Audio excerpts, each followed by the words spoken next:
Hello, it's me. So today we're gonna go over how to write an essay. The essay that I chose for today is a rhetorical analysis essay, and I felt that this essay type was the best one to teach you how to write because it covers a lot of the stuff that you're gonna need for an English essay. For example, if you're doing a speech, if you're doing a book, a short story, a poem, whatever that you need to analyze the language of, this is a really good essay type to use. So basically, if you read a book or whatever, and the author is trying to persuade you, entertain you, or inform you in some kind of way, then this essay is going to be good. So later, we can go into, for example, like a persuasive essay. If you'd like how to do like a persuasive speech, something like that, I'll totally make a video for that. But today we have rhetorical analysis, or rhetorical analysis essay. So I wanted to go over the structure first of all. So in English, this doesn't really relate to science essays or like a science paper or anything like that. So this is just English and like literature, stuff like that. So you're gonna have your intro. You're gonna have 3 to 5 paragraphs, usually 3, and then your outro. Obviously, it's gonna depend on your school level, what your essay is gonna be about. But I'd say standard structure is intro, 3 paragraphs, and outro.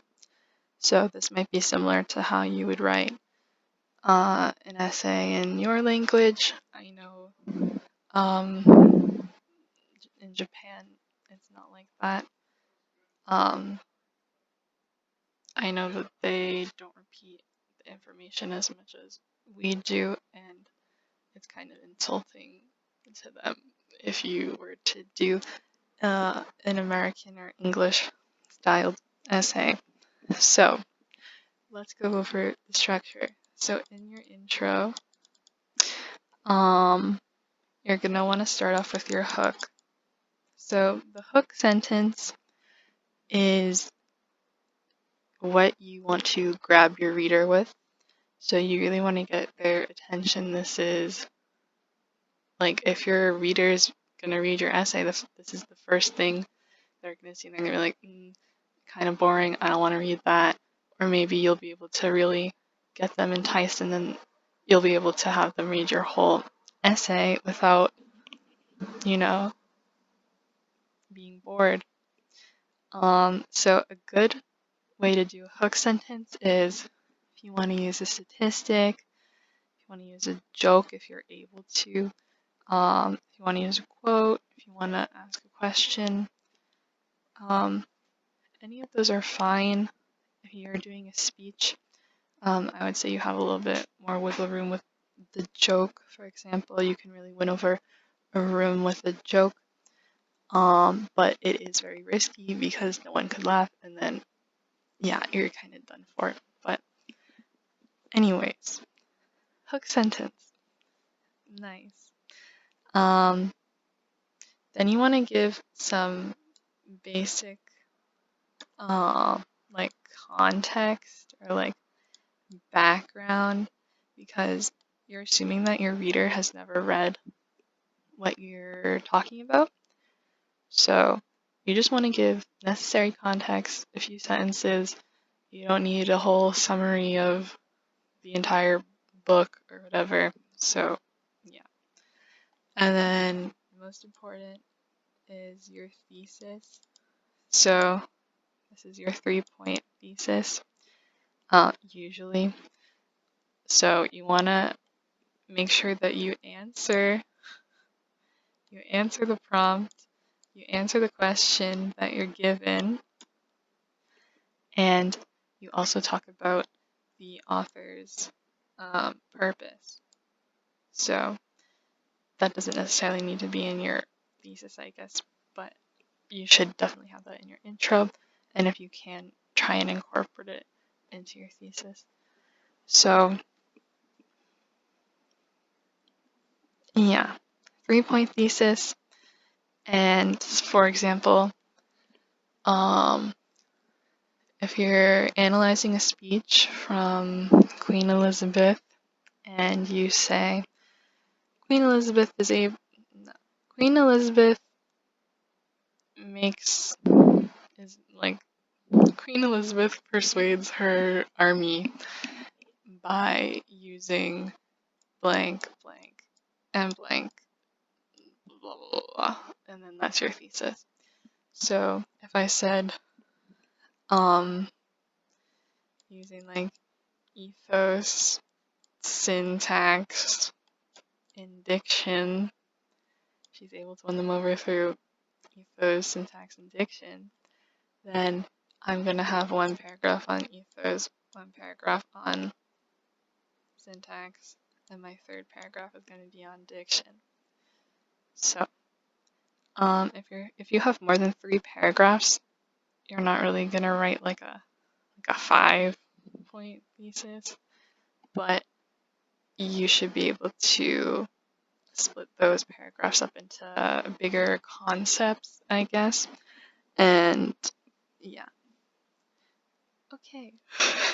So, in your intro, for your hook, you might say Shakespeare, like world-renowned poet Shakespeare. Don't do that. Because we all know that he's very famous for a reason, and yeah, it's just extra words, and no one's gonna like that, so get rid of it. And also make sure that you put the title of the book or whatever you are referencing, and also the author, and yes. So that's your intro. So then for your body, you're gonna have 3 paragraphs probably, and you want to start off with your intro sentence.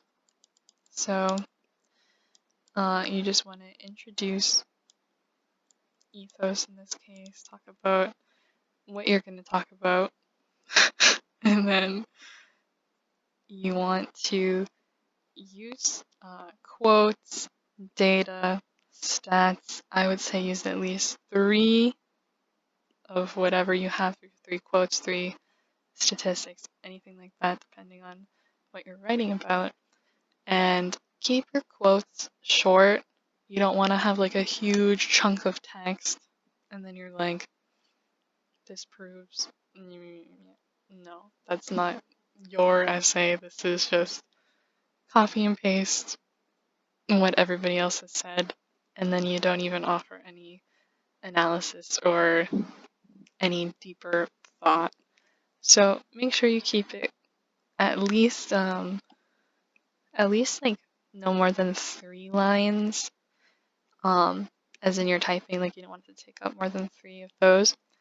If it does, then you're gonna have some issues formatting your essay. So keep it short.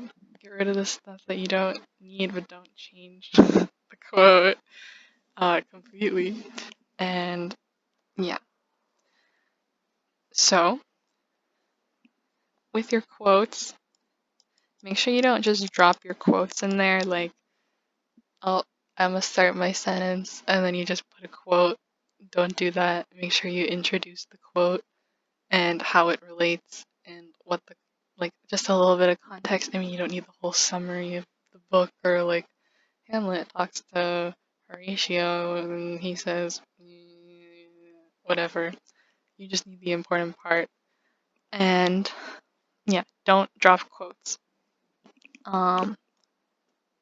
So obviously you can't just shove a quote in there and be like, okay, I'm done now. But you need to explain how it contributes to your essay. You need to analyze that quote, whether it be the language, whether it be the style, anything like that, syntax, diction, connotation, whatever, analyze it. No summarizing in your essay at all. No summarizing, just context. Yeah. And then your outro, you just want to kind of give a quick recap. Outro sentence, sorry. Give a quick recap of what you just said, or just kind of lead it into your next point, relate it to your next point that you're going to make, and then do the same thing for the other two bodies, and then you'll have your 3 body sentences. And yeah, make sure each paragraph is a point in your thesis if you're able to set it up like that. And then your outro paragraph, so your conclusion, you want to restate your thesis. Sorry, my handwriting is not good because I'm writing with a mouse. So restate thesis doesn't need it to be anything fancy, just change up how you wrote your original thesis a little bit and you'll be fine. And then, summarize. Summarize the main points that you've already made in your essay. So, go back to your thesis, talk about each point that you made in your paragraph. You want to end with your argument, a strong argument, and your last sentence. So, very last sentence, you want to relate it to the reader or the world. You want to make a big connection, and you want to get a big idea, and it should leave the reader thinking. And yeah, so you also don't want to, you want to have a bigger theme going on, and then you don't want to introduce any new info or any new quotes in your intro. It should already be stuff that you've already talked about, nothing new, or you're gonna have some funky stuff going on. So, a few tips. I can't even see this. Okay, so a few tips. You want to use straightforward language. So, you want to keep your language clear and concise. And this is so important because you'll see so many people try and flex. They'll be like, look, I can use big words. And if you can use big words and you know the meanings and you actually understand them, and you're not just looking in the thesaurus for whatever word sounds more intellectual, then go ahead and use it. But if there is a simpler way to say that so that everyone can understand that, you should use that. So use straightforward language. Don't use fancy words. Don't use unnecessary words. Just get straight to your point. Because if you are like, okay, this word sounds a little bit not that smart, but I want to make it sound nicer. I want to have a fancier word, so I'm just gonna thesaurus a synonym for this word, and then you use it, and then it doesn't make sense in your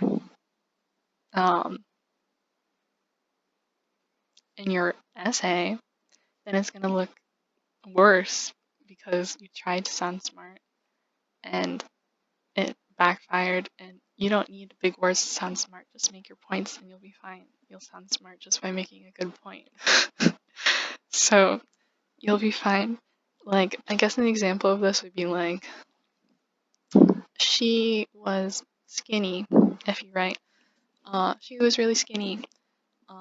The word skinny, some people might associate being a good thing. Like if you got called skinny, you'd be like, oh, they call me skinny. Like it's a compliment. Or, oh, they call me skinny. It's not a compliment. Like that was kind of mean. It kind of depends on the person in this case. But if you say thin, um, I would say overall people would probably say it's a compliment to be called thin and not really like an insult. But if you say something like emaced, she was emaced, it means like you're like dying of like starvation. And if you're like she was emaced because you meant she was really skinny, someone could take offense to that. Or now you didn't mean to say that, but you wrote that because you wanted to sound nicer, but now it's like a big mess and you couldn't get your point across. So just use the words that you know and you're gonna be just fine. So yeah, just say it directly and you got it. You want everyone to just understand what you want to say. You don't want anything ambiguous in there.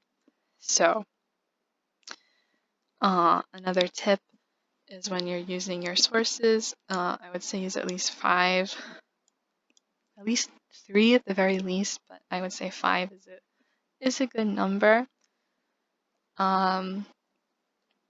So you also want to have transitions.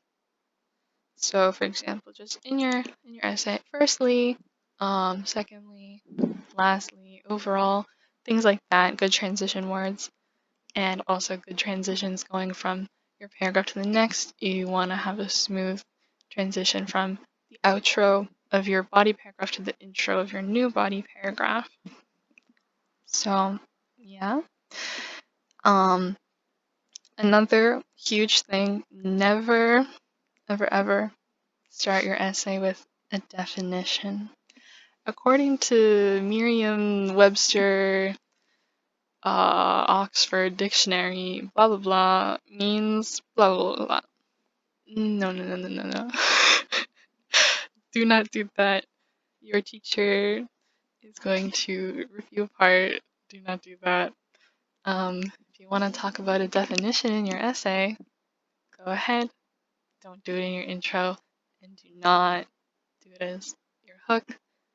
I guess you could mention it in your intro if it is really, if you're focusing on a word for that essay, but do not use that as your hook.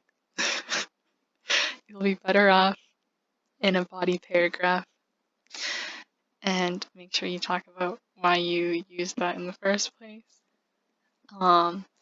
Another really important thing is to use active voice.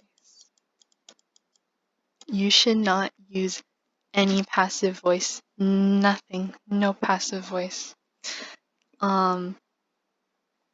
Yeah, if you're writing a science paper, obviously this doesn't matter that much, but you're writing an English paper for literature, for language, and you want to use active voice. So, what is the difference between active and passive voice? Well, passive voice is going to put more emphasis on the thing that happened rather than like the subject. So if I say, Sally killed Kevin, this is active voice. If I say Kevin was killed by Sally, then this is passive. So you can see Sally killed, Kevin was killed by. So it's just this one is just a lot better for you. Gonna make your point more direct. Say what you want to say. Don't use unnecessary words. Don't confuse everyone because you didn't mean to say that and then you did, and then, oh no, no one understands what you were trying to say. I mean, in this case, it's kind of clear, but you know. it can get a little bit messy. You'll see politics use passive voice. They'll say mistakes were made. They're not gonna say I made a mistake. They're gonna say mistakes were made. They want to shove the attention away from them. So if you're doing some kind of speech, maybe, it really depends, but really stick with active voice and yes, active voice. Good words to look out for would be like, oh, can, be, being, been, like is able to, or whatever. All of those are usually going to be passive. So if you see that, go fix that. So instead of like Shakespeare is able to write a good poem, you can just say Shakespeare wrote a good poem. It's a lot simpler. You'll have more room for things that you actually want to say and a point that you actually want to make. You also don't want to, you never want to reference like yourself in a rhetorical analysis essay. Obviously, you're writing like a personal narrative, whatever, like I'm talking about rhetorical analysis. So you don't ever want to reference my opinion is that, I think that, nothing like that. In this essay I will discuss. No, don't use that. Maybe if you're writing like a history paper, I know some people sorry. Some people like to have that, but I would say stay away from that. Yeah. The only time you can reference yourself is if you're writing about a personal experience, and that's gonna depend on the kind of essay you're writing, or if you did some kind of research and you are citing your own paper or talking about your own journal or something like that that is published, you can totally write your own name in there. But otherwise, no one cares about your opinion because you didn't study that, you don't have a degree in that, you are just some random person writing an essay as far as they know, and your opinion doesn't really matter. They'd rather hear you say something from an educated person and yeah, something credible. Really important when you're using rhetorical analysis essay, I would say really focus on your literary terms. Ooh. Terms and your devices. So these are like metaphor, simile. I forgot all of them. Yeah, anyway. Things like that. I have a Google Doc on that. Totally check that out if you need to know what your literary devices are. And yeah. Another important thing, style. So writing style, and that also goes in with the literary devices. So ethos, pathos, logos, very important. You should know those. And that's all you really need for your essay, I would say. Lit devices and style, and really break down that language, break down those metaphors, those similes. Those are your thesis points that you really want to make. And yeah, look at the diction, the syntax, connotation. All of those are huge. Also, you want to keep your tenses consistent. You don't want to have something in the past tense and then you go to the present tense and then you're going back. Really confusing. Choose a tense, stick with it. If you are writing about Shakespeare, and for example, if you do it in past tense, and then you're talking about Hamlet, everything that is going on with Hamlet is in present tense. fiction is always referenced in present tense. So you'll have a little bit of differences there, I guess, but just try and keep tenses consistent. Don't use any contractions, so can't is just gonna be cannot. No slang, jargon, anything like that. Use formal writing. And I think that is everything for your rhetorical analysis essay. Otherwise, yeah, just I think you're all set. Hopefully, that made sense. And now you're able to write a better essay, organize your ideas better, offer some more intellectual, deep analysis, because now you're not left summarizing or you're running out of your word count. And yeah, so analyze those quotes, focus on the language, and you'll be fine. Thank you for watching. I'll see you guys. Bye bye.